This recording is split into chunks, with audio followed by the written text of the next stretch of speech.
How's it going, everybody? Doing a gum chewing what I've been playing vid here today, and a quick review of Assassin's Creed Mirage.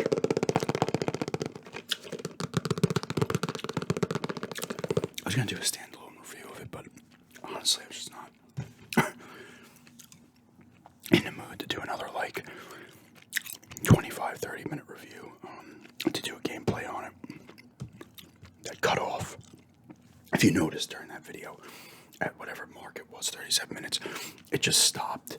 I got lucky though because the camera's been acting up again, and thankfully, I think I said it in the video too. I'm like, all right, if it gets past 20 plus minutes, great, and thankfully it did. But I'm gonna need to get a new camera eventually, But as long as it functions enough, so be it.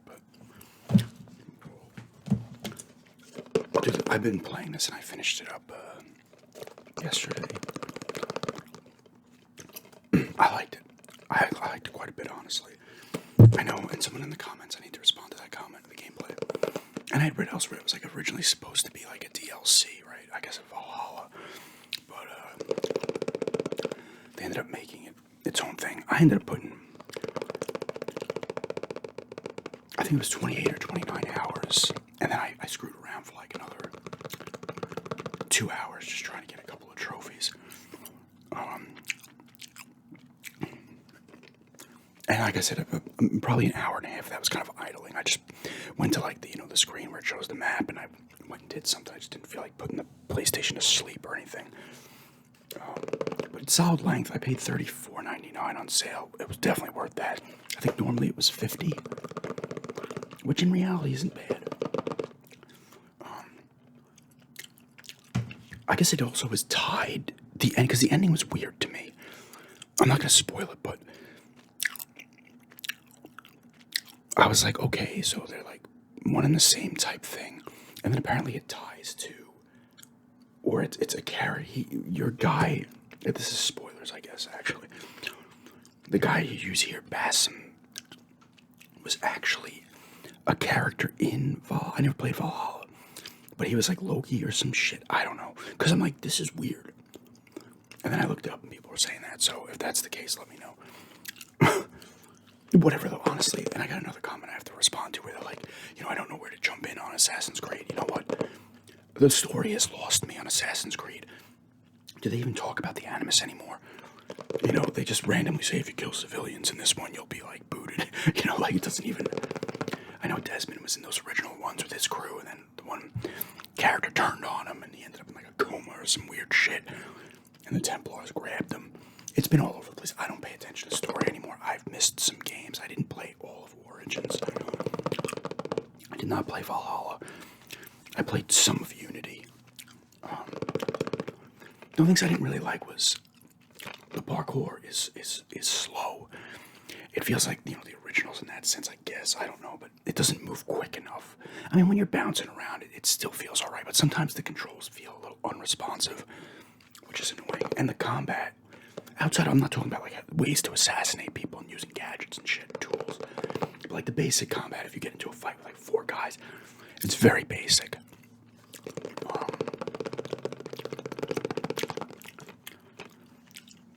But like I said, if you look at the gameplay, it looks really nice.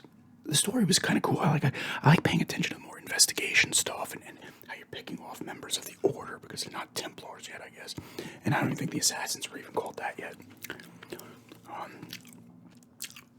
But there's like the investigation stuff's cool. You gotta like kill this person to get info on the main person. Like there's a few main ones, and then the main one. That was kind of let down too. Like the main person of the Order. It's not even a fight, and someone else kills her.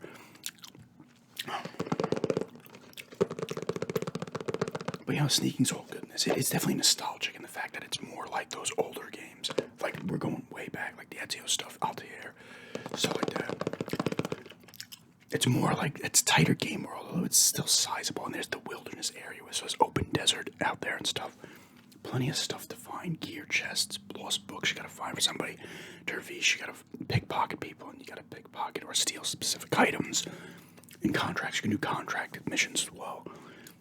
You don't have to, but you get additional upgrades, and not upgrades, you'll get skill points or components and materials to upgrade, and sometimes weapons, schematics as well. Like I said, there's gear chests, books, enigmas. If you get all the enigmas in each area, you can then either get a picture, like a map where you find a hidden treasure, or you gotta solve like a riddle and find it that way. I did a few of those, not all of them. I did find everything though. There's also Tales of Baghdad. The game takes place in Baghdad, where there's a little side kind of missions that are quick. There's maybe like, I don't know, 6 or 7 of those. I like the character of Basim. Him and his friend Nihal, who plays a part. She plays a part at the end. I won't tell that kind of twist or whatever. Roshan is like she's, I guess, not the head of the order, but she's like your mentor. Because in the beginning, you're like stealing stuff and you want to make a real difference. And then you go into the thing, and then Nihal kills this guy. And then you touch this object, and then there's like a genie following you periodically after you assassinate people. And then that plays into the story at the end as well. And I forget, it's always like, that's what it ended up being. And they do talk about that, actually. The people or the race or whatever that came before humans that were there originally on Earth, I guess. They do talk about that. I don't even know when that came into play in the series. Was it early on? Like I said, same thing with other people. I don't follow story anymore in these games. I really don't. Like the overarch or the overarch, whatever story. I don't care. I also don't give a shit.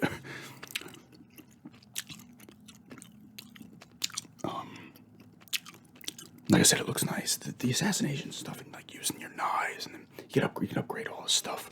Your outfits you can upgrade. Your weapons you can upgrade. The tools can be upgraded to different things. So at the end, I had like poison knives that would corrode the bodies away. Because I was doing that to get the achievement, 75 knife kills, the trophy, I should say. And I was just like whipping. I was like going into a base and just whipping knives at everybody. You have a meter, a wanted meter, and you gotta pull posters down or pay a guy to kind of clear your name. And the crowds will bug out like they used to. Like, oh my god, he's jumping up a wall, he's doing something weird. The parkour is kind of slow, which kind of sucks, but like I said earlier, when you're in a groove, it's alright, but like I said, sometimes it's unresponsive, and there are some glitches in this game. You saw one when I was doing my gameplay, if you watched it, and that happened to me twice, actually. Another time way early on when I was playing. And then there was one yesterday where his throwing knife was just lodged in his hand, and it wasn't going away. It was weird. I thought it was scissors. I'm like, what does he have in his hand? Overall, I did like it quite a bit, though. I'm going to probably go an 8 on it. I was thinking 8.5, but I was thinking more of an 8. It's a solid title. It's not as long as like an Odyssey, and I would assume Origins and Valhalla. I would assume these massive ones. But really, the draw for me was I wanted to play almost a bite-sized Assassin's Creed again, even though I put 20 plus hours, almost 30 hours into it. I wanted to play something like the older ones, just that tighter feel when you're in like the city streets and shit. I kind of like that, you know. Even though my favorite is Black Flag, and that's like a blend of both, and it's mostly like sea traveling on your boat, but you do get the tight areas in the towns and stuff.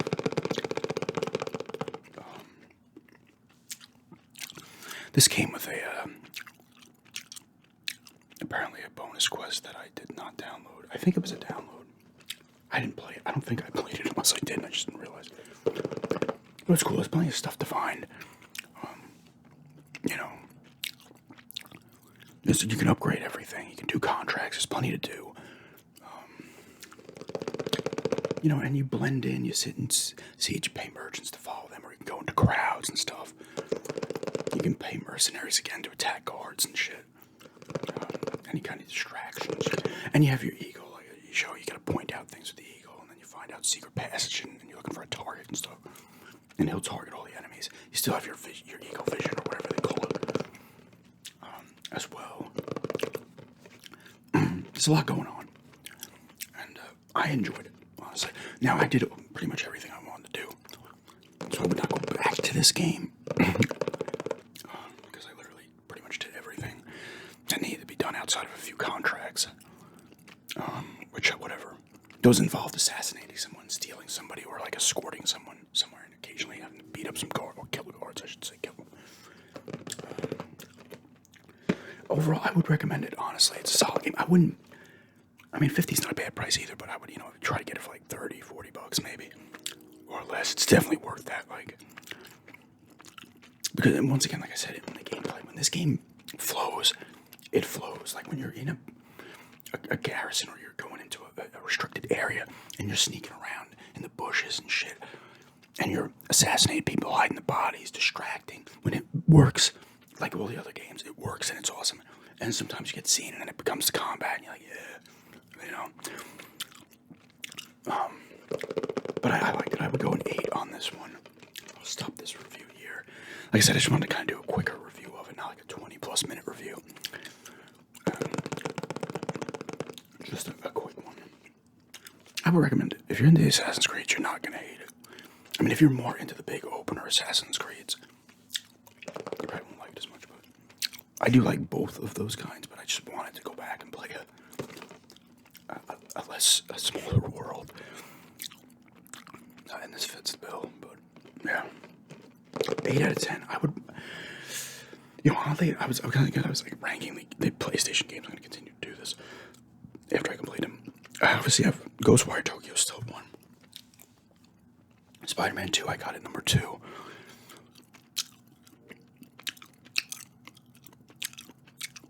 I might put this at 3. I think I enjoyed this a little bit more than Jedi Survivor. Even though I gave them both 8s, I'd probably give this one the edge. So I put this at 3, Jedi Survivor at 4, and the Dead Space remake at 5. Right, there's another games I beat, right? Oh. Anyway, 8 out of 10 on this. For me. And the other game I've been playing, I started last night. I'm filming this Tuesday evening. I'll put this up Wednesday. I'll schedule it for Wednesday. And I'm enjoying it. Siberia, the world before. I was going to put Forspoken in, but I was like, it's 100 gigabyte. I don't feel like waiting. I want to play something quick. And this is only 14 gigs, so I was playing this within like 5 minutes after putting the disc in. It's enjoyable. I'm actually really liking this. I've not played all Siberia series, all of them. I played the first one. I played some of the second. I have the third, but never installed it on the Xbox One. I want to kind of play it after this one now a little bit. Even though I heard that one's is the weakest in the series. But you're Kate Walker again here, and Donna Rose. He plays 2 characters in this one, and it starts off with her, the new character. I don't think she's in 3. And she's in 1937. And then Kate Walker is in 2003 at first, and then eventually 2005. Kate Walker's been in it since the beginning. Same voice actress too. I heard her voice and everything. I was like, oh yes, I remember this now. But it starts with this new character, and then Donna Rose, and then Kate Walker's in jail. I assume something happened in the third one with her friend, or I don't know if it's her girlfriend or her friend. And you're in jail, and I can think Russia. Now the Siberia games are in like New York. She's from New York City, Kate Walker. So, but there's also like made up places as well, So it's like it takes place in the actual world, but it's different as well. There's different stuff like the automatons and stuff are around, and just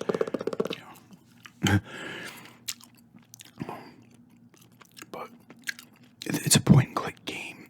You're moving around, but it's a point and click. You're investigating stuff. You're doing puzzles. You're finding items you got to use on things. You're talking with characters. You're investigating and observing like almost everything you can to get information and stuff like that. There's little side things you can do in this one as well before getting to your main objective.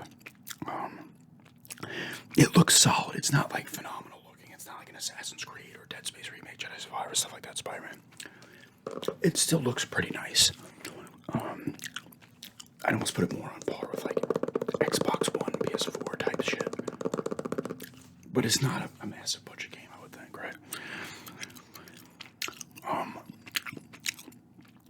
But it's the cool game. And now I'm at a part where, because Kate Walker is trying to, she gets like, she finds a painting, or when her and her friend break out of prison before her friend gets killed, or her girlfriend, I don't know. You find a train full of stuff, and she finds a picture, a painting, and the girl in it, her, looks like Kate Walker, and the girl talks about it, and then later on, Kate Walker's now trying to find out about this person. Is she still alive at this point, or what? And everybody's like, "Oh my God, you look like her," and stuff. Oscar does appear again because she has Oscar's heart. Is that his name? And you put it into an automaton, and it turns into like I don't know what kind of animal robot, but it's like it escapes her because he can't control it. It's like doing its own thing. And I eventually will find him because all of a sudden I put the thing in there and did the puzzle, and all of a sudden it's like, "Oh, Kate Walker." I was like, "Oh yes, I remember that from the original." Just said Kate Walker. But I like it because now I'm at a part where, because at first you're doing like scenes or parts with each character, now there's parts where I can just swap. Like, it's kind of cool. Like, I'm using Kate, I'm trying to find out stuff, and then I go back to 37 with Donna, and I'm in the same kind of room, and I'm doing stuff she was doing back then to figure out what Kate needs to do in the present, or 2005. It's cool. It actually works well. Voice acting's all solid as well, you know. It's a throwback kind of game as well. You don't get these kind of games a shit ton anymore. But I do like this one quite a bit, actually, and I've been playing the hell out of it. But I don't know if it's going to be a thing where, like, Kate Walker's just related to her, or, like, this was a past life. I don't know. Because I don't know exactly how old she is. I read that she was 30 in the first Siberia, Kate was. And I don't know how long before this one, so she might be still early 30s or mid 30s. I don't know. She might even be around my age. I don't know. But if you're into point and click games, check this out. Because it's that throwback gameplay, and we're talking back, you know. And you don't get these kind of games a lot, especially like dedicated to the feel the way this is. You know, even the Dark Pictures games, and like Until Dawn and The Quarry, are similar to this. They almost are like modern day kind of point and click games. But I really like this one. I'm actually excited to go back and play it after I do this video, and then I will schedule it for tomorrow. But you know, get in there and keep playing because the mystery's unfolding. You know, I just did this thing at the refuge, got information, coming back now, I'm going to sleep, and then see what I do the next day. It's fun. Like I said, I'm like, I want to play something that's going to download quick and I can get into. It was either this or Dredge. I'm like, I want to try this out.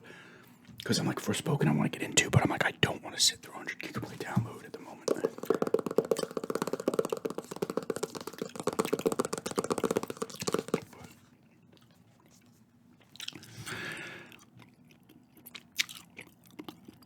Definitely check this out because this is under $30, I think, everywhere. I got it for a little under 30 with tax on Amazon. I think it was like 27 before tax.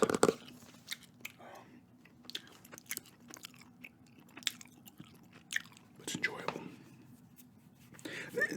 They're slower paced games, though. It's not like you're not Assassin's Creed type shit. You're not, you know, Jedi Survivor or you know. You're not just constantly doing shit, you know. Sometimes be talking to people for 10 minutes, 15 minutes. Yeah, that's just a kind of quicker review of Assassin's Creed Mirage. 8 out of 10 on this. And I was playing it up until yesterday. Enjoyable game. And now I'm in on Siberia, the world before. I'll probably I might do a full review of this one because this one is shorter. I know it's not as long. This might only be like 15 hours compared to these other games I've been playing. Or I might just quickly do a review on it. Who knows? Because I still want to rank all the games as I kind of play them, you know, my own rankings, obviously, where I put them.